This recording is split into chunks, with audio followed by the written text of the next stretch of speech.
सुप्रभात प्यारे बच्चों। आज हम पाठ 3 पढ़ेंगे, अम्बा और भीष्म। ठीक है। सत्यवती के पुत्र चित्रांगद कौन है? चित्रांगद बड़े ही वीर परंतु स्वेच्छाचारी थे। क्या थे वो? स्वेच्छाचारी, यानी कि अपनी इच्छा से आचरण करने वाले। ठीक है। एक बार किसी गंधर्व के साथ युद्ध हुआ, उसमें वह मारा गया। उसका कोई पुत्र न था। इसके लिए उनके छोटे भाई विचित्रवीर्य को हस्तिनापुर की राजगद्दी पर बिठा दिया। विचित्रवीर्य की आयु उस समय बहुत छोटी थी, इस कारण उनके बालिग होने तक राजकाज भीष्म को ही संभालना पड़ा। किसको संभालना पड़ा राजकाज? भीष्म को। ठीक है, सिर्फ कुछ समय के लिए। जब विचित्रवीर्य विवाह के योग्य हुए तो भीष्म को उनके विवाह की चिंता हुई। उन्हें खबर लगी कि काशीराज की कन्याओं का स्वयंवर होने वाला है। क्या होने वाला है? स्वयंवर, यानी कि उस समय लड़कियां अपना वर स्वयं चुनती हैं। यह जानकर भीष्म बड़े ही खुश हुए और स्वयंवर में सम्मिलित होने के लिए काशी रवाना हो गए। देश विदेश के अनेक राजकुमार उस स्वयंवर में भाग लेने के लिए आए थे। राजपुत्रियों को पाने के लिए आपस में बड़ी स्पर्धा थी, यानी कि मुकाबला। स्त्रियों में भीष्म की प्रतिज्ञा की प्रतिष्ठा अद्वितीय थी, यानी कि जो भीष्म ने प्रतिज्ञा कर रखी थी वह सब लोग जानते थे, अद्वितीय, जाने पहचान। उनके महान त्याग और भीषण प्रतिज्ञा का हाल सब जानते थे। इसलिए जब वह स्वयंवर मंडप में प्रविष्ट हुए तो राजकुमारों ने सोचा कि वह सिर्फ स्वयंवर देखने के लिए आए होंगे, परंतु जब स्वयंवर में सम्मिलित होने वालों में भीष्म ने भी अपना नाम दिया तो अन्य कुमारों को निराश होना पड़ा।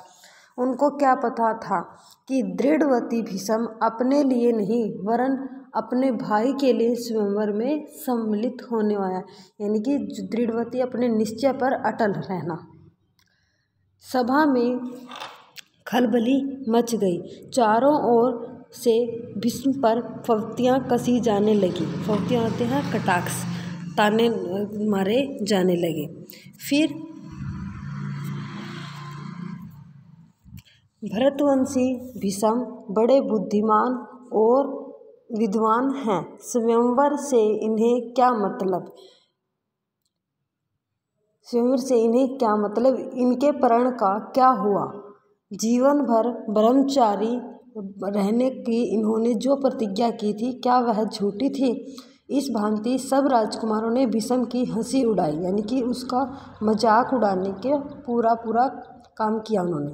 यहाँ तक कि काशीराज की कन्याओं ने भी भीष्म की तरफ से दृष्टि फेर ली। दृष्टि होती है बच्चे नजर। उनकी अवहेलना सी करके आगे की ओर चल दी, यानी कि उसको देखा तक भी नहीं। भीष्म इस अवहेलना को सह न सके। उन्होंने कहा, सभी राजकुमारों को हरा कर तीनों राजकन्याओं को बलपूर्वक रथ पर बैठा लिया और हस्तिनापुर को चल दिए। सोवदेश का राजा सालब बड़ा वीर था। काशीराज की सबसे बड़ी कन्या अम्बा उस पर अनुरक्त थी और उसको मन ही मन अपना पति मान चुकी थी। सालब ने भीष्म के रथ का पीछा किया और उसको रोकने का प्रयत्न किया। इस पर भीष्म और सालब के बीच घोर युद्ध छिड़ गया। भीष्म ने उसे हरा दिया, किंतु काशीराज की कन्याओं की प्रार्थना पर उसे जीवित ही छोड़ दिया। भीष्म काशीराज की कन्याओं को लेकर हस्तिनापुर पहुंचे, यानी कि भीष्म लेकर आया था काशीराज की कन्याओं को हस्तिनापुर में। विचित्रवीर्य के विवाह की सारी तैयारियां हो जाने के बाद जब कन्याओं का विवाह मंडप में ले जाने का समय आया तो काशीराज की बड़ी बेटी अम्बा एकांत में भीष्म से बोली, गांगेय, यानी कि गंगा के पुत्र, मैंने अपने मन में सोवदेश के राजा सालब को अपना पति मान लिया था। इसी बीच आप मुझे बलपूर्वक यहाँ ले आए हैं। मेरे मन की बात जानने के बाद आप मेरे बारे में अब जो उचित समझे करें। भीष्म को अम्बा की बात जची। उन्होंने अम्बा को उसकी इच्छा अनुसार उचित प्रबंध के साथ साल्व के पास भेज दिया। अम्बा की दोनों बहनें अंबिका और अम्बालिका का विचित्र वीर्य के साथ विवाह कर दिया गया। अम्बा अपने मनोनीत वर्ष सोबराज साल्व के पास गई, सारा वृत्तांत कह सुना। उसने कहा, राजन, मैं आपको ही अपना पति मान चुकी हूँ। मेरा अनुरोध से भीष्म ने मुझे आपके पास भेजा, आप मुझे अपनी पत्नी स्वीकार कर ले। पर साल्व ने माना। उसने अम्बा से कहा, सारे राजकुमारों के सामने भीष्म ने मुझे युद्ध में पराजित किया और तुम्हें बलपूर्वक हरण करके ले गए। इतने बड़े अपमान के बाद तुम्हें कैसे स्वीकार कर सकता हूँ? तुम्हारे लिए अब उचित यही है कि तुम भीष्म के पास जाओ और उनकी सलाह के मुताबिक ही काम करो। बेचारी अम्बा हस्तिनापुर लौट आई और भीष्म को सारा हाल कह सुना। उन्होंने विचित्र वीर्य से कहा, वत्स, राजा साल्व अम्बा को स्वीकार नहीं करता। इसमें विदित होता है कि इसकी इच्छा अम्बा को पत्नी बनाने की ही नहीं थी।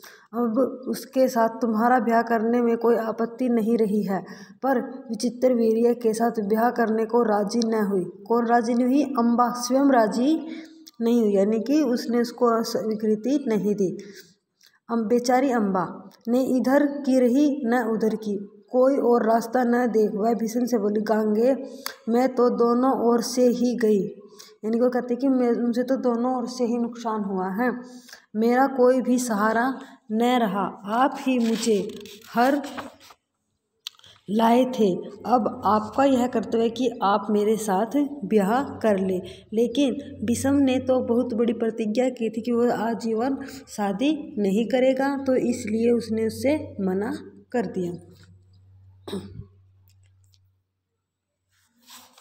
भीष्म ने उसकी बात ध्यान से सुनी और अपनी प्रतिज्ञा की याद दिलाकर बोले, अम्बा, प्रतिज्ञा तो मैं नहीं तोड़ सकता।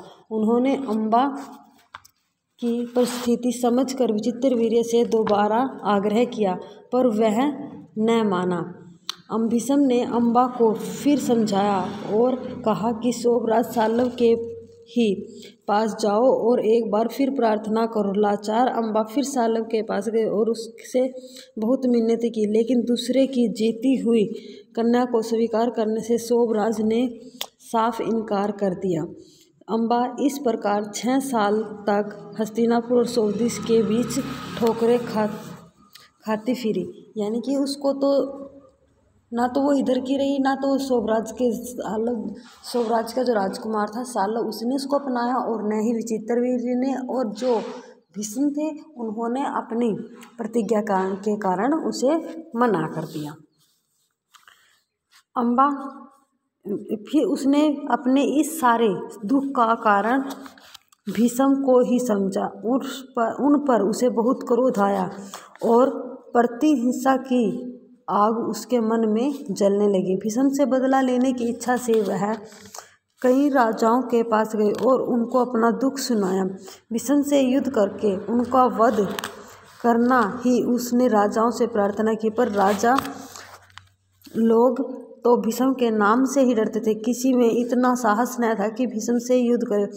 स्त्रियों से एकदम निराश होकर अम्बा ने तपस्वी ब्राह्मणों की शरण ली। तपस्वियों ने कहा, बेटी, तुम परशुराम के पास जाओ, वे तुम्हारी इच्छा अवश्य पूरी करेंगे। तब ऋषियों की सलाह पर अम्बा परशुराम के पास गई। अम्बा की करुण कहानी सुनकर परशुराम का हृदय पिघल गया। उन्होंने द्वियादर स्वर में कहा, काशीराज कन्ये, तुम मुझसे क्या चाहती हो? यानी कि दया के भाव से उसे कहा। द्वियादर क्या होता है? दया का भाव। अम्बा ने कहा, ब्राह्मण वीर, मेरी प्रार्थना केवल यही है कि आप भीष्म से युद्ध करें।